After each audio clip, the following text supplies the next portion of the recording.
Assalamualaikum warahmatullahi wabarakatuh. Kami dari kelompok 7 akan mempresentasikan hasil diskusi kami. Materi yang akan dibahas adalah efisien dan efektivitas.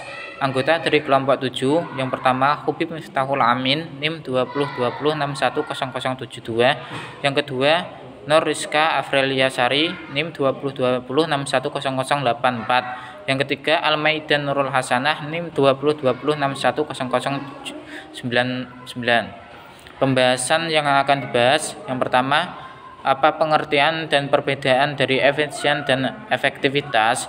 2. Bagaimana asbabun nuzul pada ayat tersebut.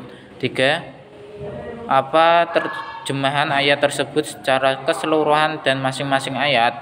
4. Apa saja yang diulas dalam ayat tersebut. Efisien dan efektivitas menurut pandangan Islam. Efisien berarti melakukan segala sesuatu secara benar, tepat, dan akurat. Efisien berarti pula mampu membandingkan antara besaran output dan input. Adapun efektivitas berkaitan dengan tujuan atau menetapkan hal yang benar. Efisien berarti berkaitan dengan cara melaksanakan, sedangkan efektivitas berkaitan dengan arah tujuan. Perbedaan efektif dan efisien. Efisien memfokuskan pada cara, memfokuskan pada pemilihan cara yang hemat, waktu pengerjaan lebih lama, dan menghemat biaya. Sedangkan efektif yang pertama memfokuskan pada tujuan, kedua memfokuskan pada pemilihan cara yang tepat, ketiga waktu pengerjaan lebih singkat, dan keempat biaya yang dikeluarkan bisa banyak. Selanjutnya akan dilanjutkan oleh rekan saya. Baik, saya akan melanjutkan pembacaan materi tentang suatu sistem produksi dikatakan lebih efisien bila memenuhi salah satu kriteria, antaranya minimal biaya untuk memproduksi jumlah yang sama, kedua maksimal produksi dengan jumlah biaya yang sama. Suatu sistem produksi dikatakan efektivitas apabila tercapai tujuan ataupun sasaran seperti yang telah ditentukan.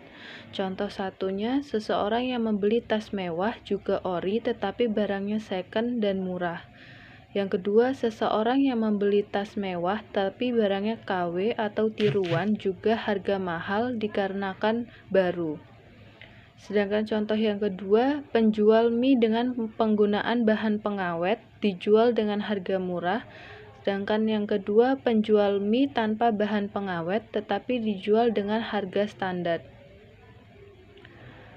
Terdapat dalam surat Al-Asyr ayat 18 yang artinya, wahai orang-orang yang beriman, bertakwalah kepada Allah dan hendaklah setiap orang memperhatikan apa yang telah diperbuat untuk hari esok, dan bertakwalah kepada Allah. Sungguh Allah maha teliti terhadap apa yang kamu kerjakan. Terdapat dalam surat Al-Isra ayat 26 yang artinya, dan berikanlah kepada keluarga yang dekat akan haknya, dan kepada orang miskin dan orang yang dalam perjalanan, dan janganlah menghambur-hamburkan hartamu secara boros. Yaitu Asbabun Nuzul surat Al-Isra ayat 26. Dalam surat Al-Isra ayat 26 menjelaskan asbabun nuzul diturunkan ayat tersebut, menjelaskan dalam riwayat yang dikemukakan bahwa ketika turun ayat ini Rasulullah memberikan tanah di Fadah kepada Fatimah. Selanjutnya yaitu surat Al-Isra ayat 27.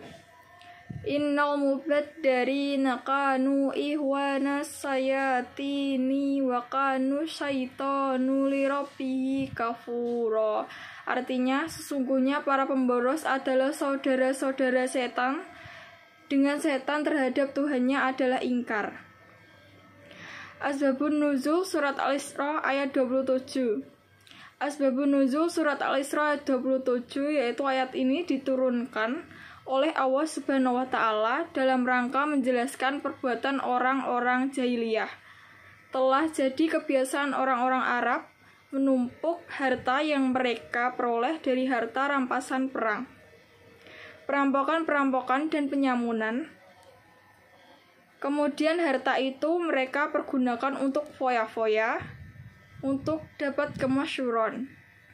Orang-orang musyrik Quraisy pun menggunakan harta untuk menghalangi tersebarnya agama Islam, melemahnya pemeluk-pemeluknya, dan membantu musuh-musuh Islam. Maka turunlah ayat itu untuk menyatakan betapa jeleknya usaha mereka. Sekian dari kelompok kami. Terima kasih.